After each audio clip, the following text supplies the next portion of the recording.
Welcome to the Stories Told podcast. This is episode 78. Going with the Flow? This is the Stories Told podcast. Two authors talking about stories in movies, TV, and of course, books. I'm Michael Grayford. I write action-adventure stories in fantasy and sci-fi worlds, sometimes for younger readers and sometimes for adults. And I try to always inject at least a little bit of humor. And I am author E.W. Barnes, and I write action-adventure, time travel novels, and space opera science fiction. Thousands of years, thousands of worlds. But be forewarned, beyond here, there will be spoilers. Are you ready for the adventure? Let's begin. Welcome back to the Stories Told podcast. I'm author E.W. Barnes, and with me is author Michael Grayford. And today we're talking about the story told in the movie Elemental. How are you doing today, Mike? I am wonderful, thank you. How are you? Doing well, thank you. And what's new in your writing world? New in my writing world? Let's see.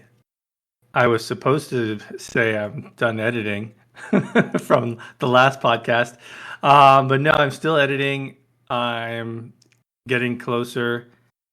It always seems like more of the work is toward the end of the story. So it's going slowly, but it is progressing. I'm on the final chapter or two now.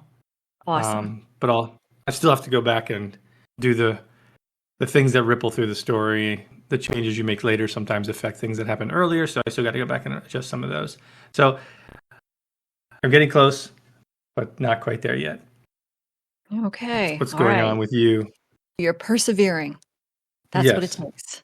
Yeah. That's right. In my writing world, I am now at 20% for Meridian. Excellent. Yep. So just like you, just moving on, still slowly but steadily, getting the work done. And that's how it happens. And are you going to do like an edit pass once you're done with this whole series? Is that what the plan was? I think you mentioned something like that. Oh, yeah. There's going to have to be, because I have not really done any hardcore editing for any of the books so far. And by hardcore, I mean making sure I don't have missing words and that, the grammar and the typos are all together. But I'm also going to want to do an editing pass that's going to be related to the world building and plot consistencies to make sure there isn't plot holes. Or because I am a discovery writer, I start with a story and then it evolves as I move along. And over the course of 5 novels, I expect that where I thought things were going to go in the first novel are going to be different than where I end up in the last novel. So I'm going to want to make sure that it's consistent throughout. And seeds that I planted are either fully formed by the end of the series or need to be sort of restructured a little bit. Probably very similar to what you're doing right now. Yeah, even as a hardcore outline writer, I still have the same thing. There's still, as you're writing it, inevitably there's stuff that comes up that changes, the story in at least subtle ways, things that affect what came before, and you still have to go back. And for me, all that stuff, the adjusting the plot and character development and character relationships and things like that, that's what I call editing. The sort of grammar, spelling, punctuation, the copy editing and line editing stuff, that to me is trivial. I don't even count it. I mean, that's not really fair. I do count it because it takes time, but it's not difficult and it's not an unknown amount of time. Like I feel like you can quantify that pretty easily. Yeah. And you can pay someone to do that for you. And you can pay someone to do that for you. Yeah. And there's you're right, it's quantifiable. There are concrete steps for that. There's like using I use Pro Writing Aid. Some people use Grammarly, but I also use the audio playback for Microsoft Word so I can actually hear it being spoken and edit from there. So there's quantifiable steps. And like you said, I know how long it takes me to do that. I use Pro Writing Aid as well as sort of my own, first pass on copy editing. before I handed it to the editor. There's no sense in having the editor do work that I can just do myself easily and Exactly. simply. Yeah. So I do that. Plus, it's good for me to go through and just kind of double check everything. I don't use the read aloud. Maybe I should. I've just I by that point I've gone through the manuscript so many times. I really don't want to hear it. Yeah. So, because as I go through it myself, I'm sort of reading it in my head. I Yes. think I have a pretty good sense of pretty good eye for detail and picking up things, like double words like the, right after each other, things like that, which having it spoken to you is, it's great for picking up those kind of things. But I think I'm pretty good at doing that myself. And then I'm going to pay an editor anyway. So Yeah. I don't know. Maybe I'll try the read aloud someday. I think that's like so many things in this career. There are some things that work really well for some people and other Yeah. things that work really well for other people. And it's all good. So if read aloud works great for me, but not for you, awesome. Yeah. No, I suspect it would work for me. But, like I said, Yeah, I I really don't have like the it for, patience to go through it again like that. yeah. And I hear you because there does come a time when for me anyway, I do get sick of my own work and I'm like, I'm ready to move on to something else. I want this to be Yeah, I done. think that Yeah. happens, right? So I can understand that. So, as a reminder to our listeners, you can read The Adventures of the Empyrean Guard, which is the space opera series that I am currently working on. And that's available to be read in draft as it's being written on Patreon at the Galactic Heroes level. And you can also read the first book in the Tales of Zara, which is Mike's series. The first book is called The Golden Scarab of Balihar, and that is available on Amazon in both episodic format on Kindle Vella as well as in ebook and paperback. And the links for all of those are in the show notes. And soon it's going to be The Golden Scarab of Balihar. And what's the second book's title? The Wrath of Sekhmet. So, what interesting stories have you come across lately in books, movies, or television? Oh, let's see. Well, I've been watching some of the Olympics. That's sort of like little micro stories, right? Like, who's going to win this race? The conflict and the competition is all very contained. But otherwise, I started watching Futurama. Oh, yeah. There's a new season on Hulu. I guess they bought it or absorbed it somehow and resurrected it again. I think it's been canceled a couple times before. They actually make that joke in the first episode of the new season. That's like the whole point of the first episode is resurrecting this canceled show, so they're kind of making fun of themselves. It's a fun show. I'm enjoying it again. It sort of pick up right into it again. The voice actors just immediately have nailed their characters.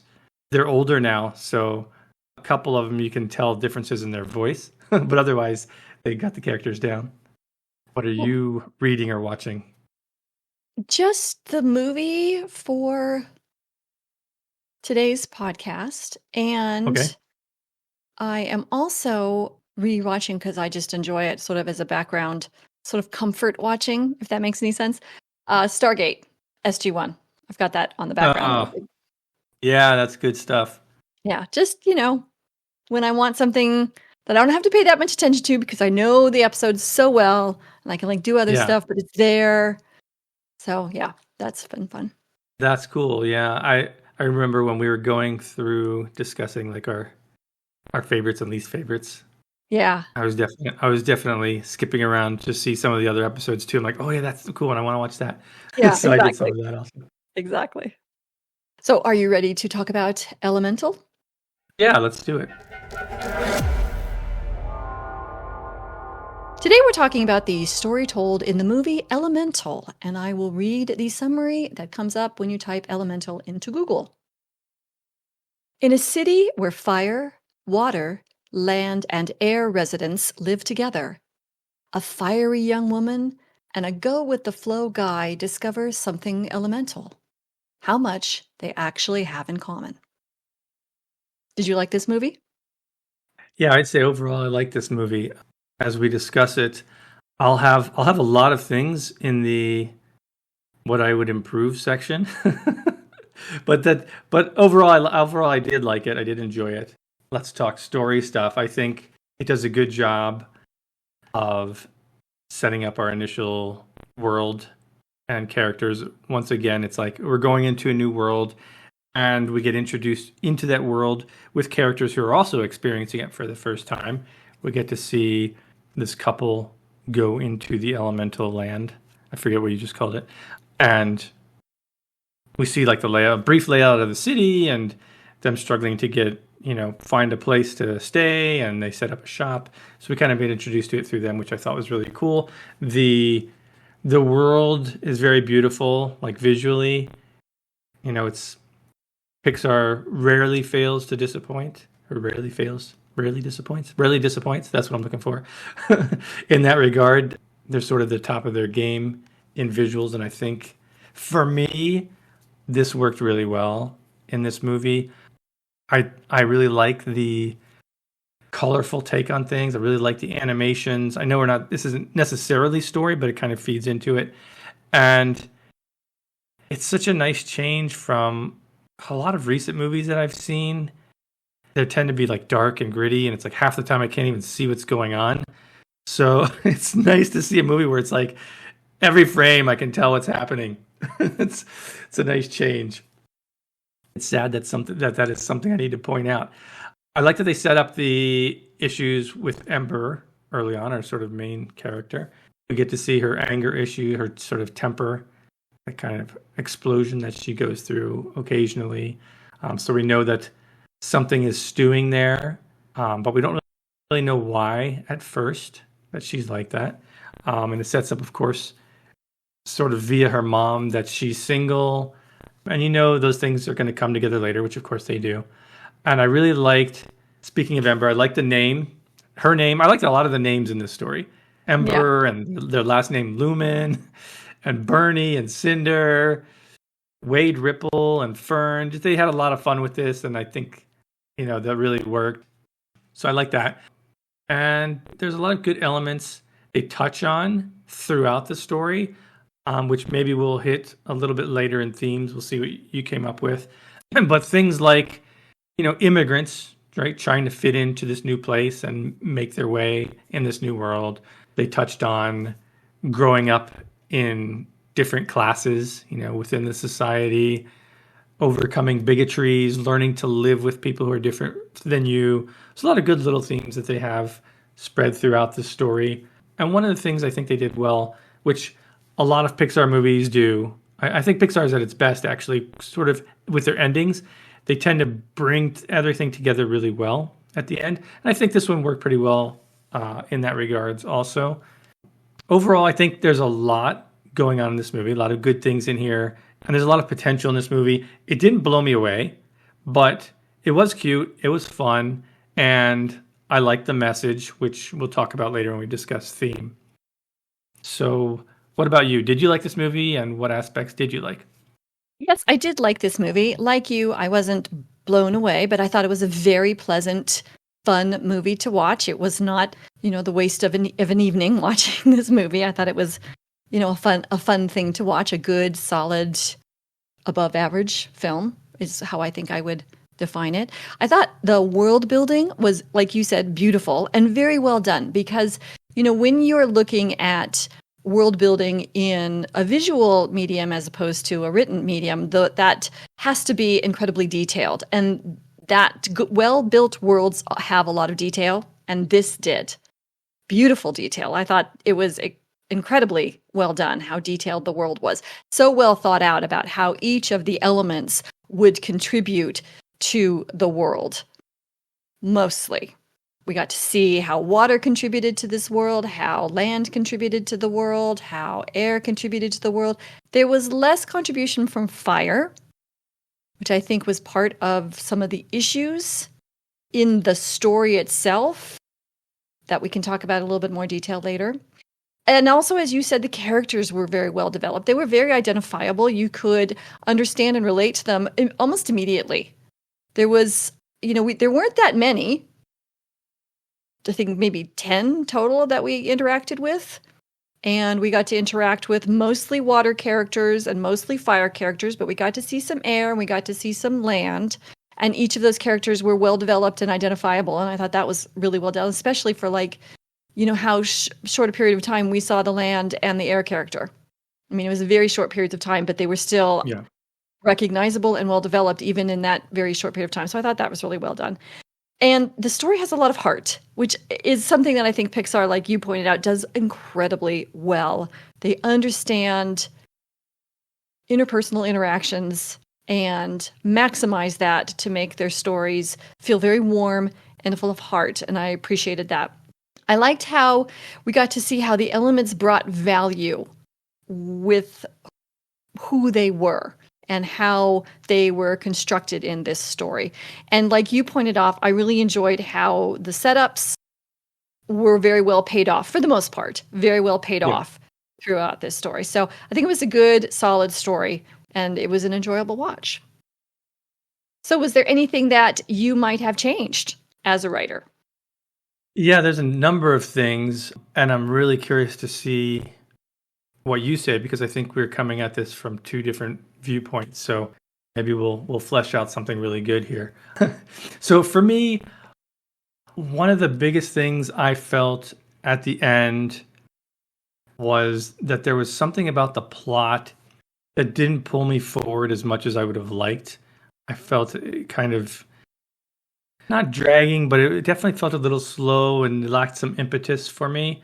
And the more I thought about it, I think it's because they didn't give the character a strong internal want or drive until later in the movie. So we learn later what she wants is to go her own way, right? To do her own thing and not necessarily take over the shop that her father kind of wants her to do. But we don't really learn that for a while into the story. And so it doesn't drive her actions in the story early or even really later. Plot-wise, it's about her saving the shop for the most part.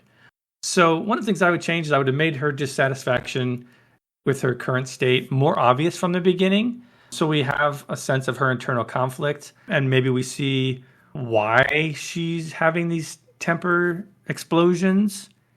Because right now she just has these temper explosions, and it's like, why? Just because she gets frustrated dealing with people, apparently. And it's not really tied to her issue or her drive or her want at all. So I would have made those more connected. I would have put that into the story earlier on, and I would have made that the sort of chief conflict going on under the plot, right? So they're kind of overlapping with the plot and her internal, drive. So that for me is probably the biggest thing that would help the movie move forward a little bit more quickly, would give us more of a sense of the stakes for her as a character, and we'd really feel for her and we'd want her to overcome her problem by the end of the story a little bit more than I felt at the end. So that was one of the biggest things. And then there's a lot of little things, like when the water bursts at the beginning, she thinks it's her fault because the pipes burst, right? And sure, it is locally true that happened, but once she realizes that, there's like this whole wall that broke, way far away from their place, and that caused the water to flood, like that wasn't her fault, but they kind of played it like it was. So that didn't really make sense to me. I wouldn't have at that point had her continue to insist and that it was her fault and take so much onto her. You could have just left it at the local part, and she still could have had that feeling. I don't know that she needed to connect it to that one. That didn't really work for me. And let's see, I think just technically, I don't understand why her tempered glass solution held the wall the first time, but then not the next time. I would have had something impact it, like a huge log or something, so we could see, okay, I understand why it failed this time. Otherwise, it seemed to be a perfectly fine solution. Even the lady that came to inspect it thought it was a fine solution, and it worked one time, and all of a sudden it didn't work. It didn't really make sense to me. So just a small thing I would have made there a reason for that the second time. And that would have been easy enough to do. It was glass after all. Also, I'm going to little technical things that aren't really super important to the actual story, but they did pull me out of it. So that's why I mention it. You have this water drainage system, which is kind of weird that you have these boats going across and the system is such that the water overflows into the city all the time? Like, why didn't you just make a channel where the water doesn't overflow in the first place? It's not like it's a storm happened and water flooded out. Anyway, that's kind of a silly thing. I know it's just part of the way they set up the world for the plot of the story, but that was silly. And then also, why does the drainage system go into the water supply? Those are two separate things. This is just my logical brain working here on how, residences work. You don't feed your water supply with the drain system. So just little things that took me out of it. Let's see. Personality wise, and this is a little bit more connected to sort of the story and where we're going. I didn't like that she became more relaxed and her temper was tamped down just because she was seeing this guy. Like, what about her relationship was making her calmer, right? I would have liked to have seen Wade give her some techniques to help her calm her down, her temper or something. Her father was trying to do that. It didn't work, but maybe Wade could have done something, right? You already set up that she needed some kind of technique to calm her down, but then it was just the fact that he was there and she had somebody and that calmed her down. I mean, I get it, but it's kind of like, oh, you just need someone else in your life to feel normal. It's kind of the message that came across to me. I didn't like that. When they touched each other, right? And Wayne said they changed chemically. I expected that to come back up somehow later, but it didn't. It was like this weird line trying to explain why they were able to touch it, but it didn't explain anything and it wasn't used later. I just would have left that out. Or even better, I would have wanted some actual explanation of why they were able to touch and hug and kiss. Spent all the movie up to that point showing how dangerous it was for each side to come in contact with the other side, and then they just did and nothing happened. I don't know why. I would have made it so there was something internal to them. They could, around each other, they were able to control themselves somehow so as to not extinguish the other's flame or boil the other one into evaporation. Something like that. Make it unique to them in their relationship. Otherwise, it was just because of plot, and that's what it felt like to me. And then another small thing, the Earth kid, I forget his name, who was picking his own flowers. Claude, yeah. He was basically superfluous to the story. I would have given him some kind of purpose at the end. Maybe he helps her save the day in some way. I don't know. Give him some reason to be there because there wasn't much. And then as far as the relationship between Wade and Ember, I didn't like that. He's telling her he loves her and he wants to be with her, and she just rebuffs him twice, despite obviously liking him. At least the first time, I would have had her say that she wanted a relationship. She wanted to do this. She really liked him. She maybe was in love with him, but she just couldn't do it. Instead, she just kind of gave him the hand and ran away, and it didn't feel right to me. And then when she does it again, I'm like, geez, why does this guy even want to be with her at this point? There's probably some other things, but I'll stop it there because that's a lot. And tell me first of all, if you have any response to what I said, and then tell me what things that you came up with that you would improve. Well, I think your observations are terrific. I actually had similar observations, though I came at them from slightly different perspective, just like you suspected might be the case. And so I'm going to go ahead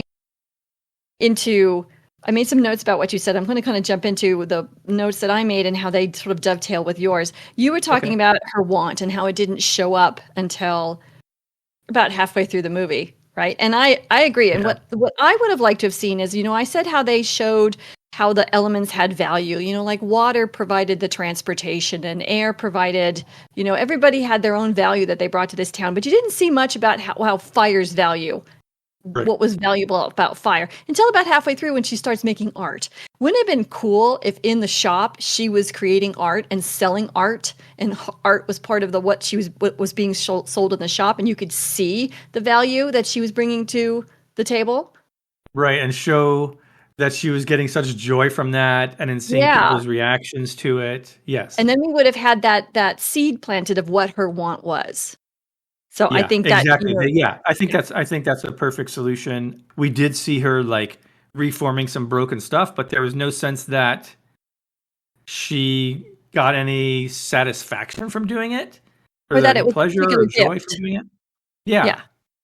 And similarly, you were talking about sort of like just the engineering components of the waters, overflowing and running into a residential area. And my question was, there was a couple of one blatant reference and several inferences of sort of social justice issues here in this city. yeah, no, for sure.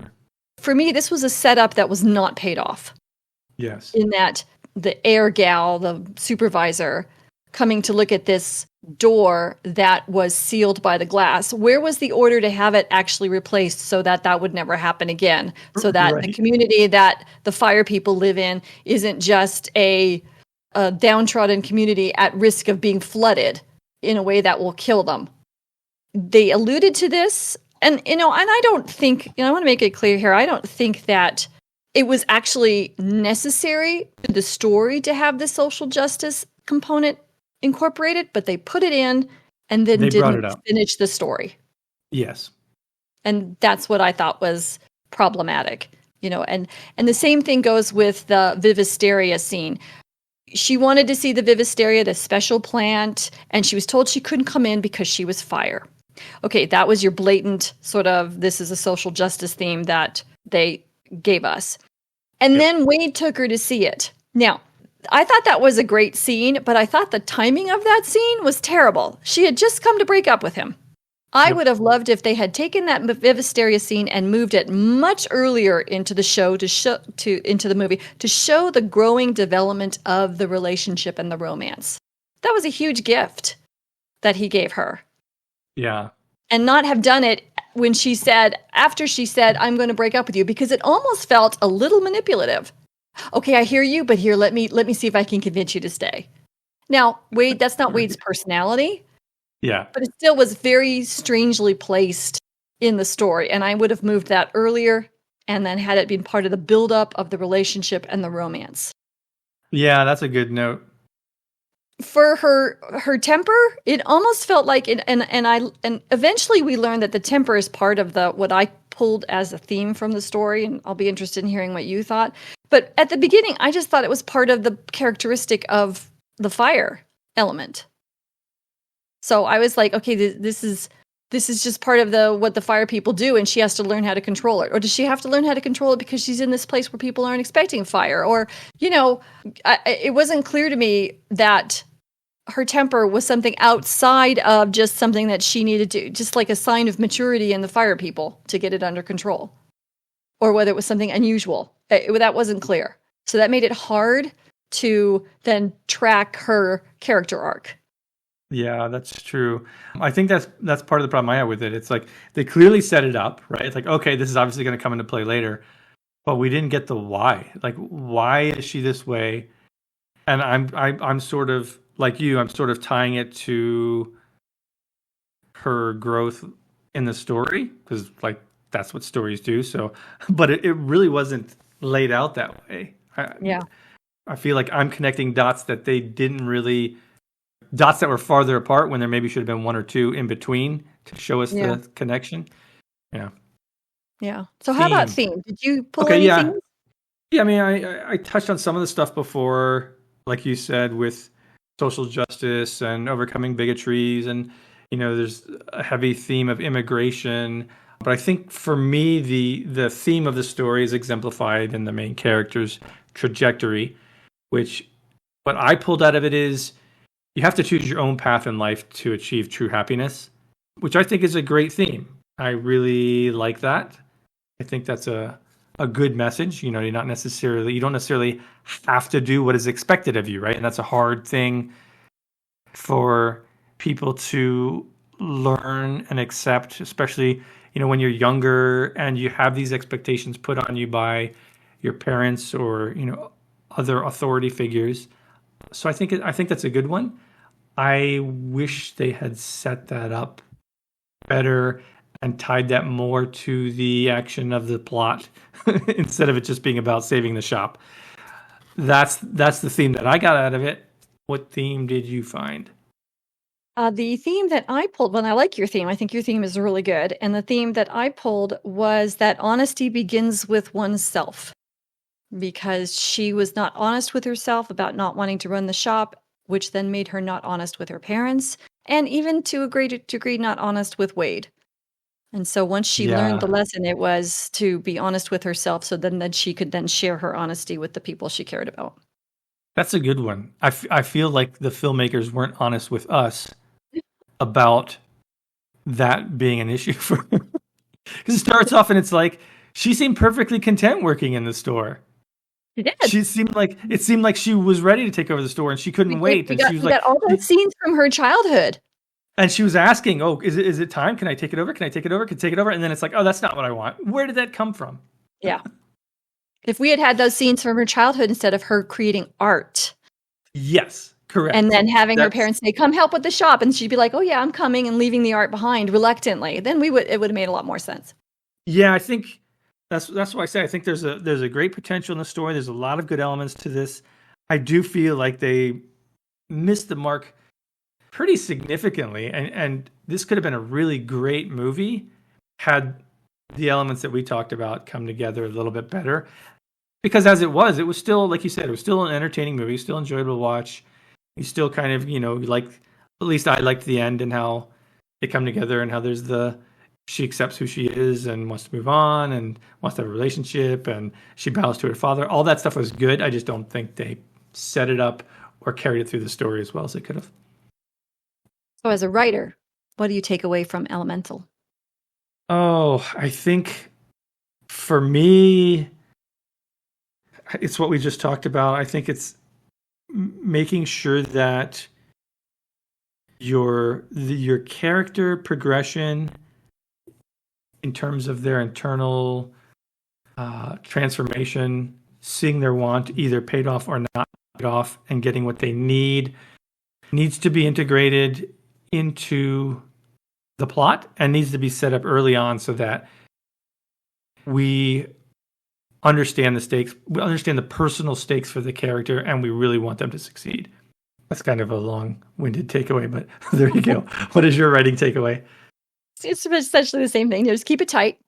Make sure your setups are paid off, and make sure that all the character actions are connected to, what happened before and who they are. Thank you for joining us as we talked about the story told in the movie Elemental. A big thank you to our Patreon supporters and all our subscribers. We're so grateful for your support and your encouragement. The Stories Told podcast is available on multiple podcast platforms, and we thank you for liking and subscribing or following, depending on where you're listening. It may not be a big deal to you, but it means a lot to us. If you have a favorite book, movie, or TV series you'd like to suggest for the podcast, leave a comment on the YouTube channel, and that link is in the show notes. You can find Michael Grayford at michaelgrayford.com and E.W. Barnes at 1000years.com, and those links are also in the show notes. Join us next time as we discuss the story told in the movie The World's End. Thanks so much, Mike. This was a lot of fun. Yeah, this was great. Thank you. And we'll see you next time on the Stories Told podcast.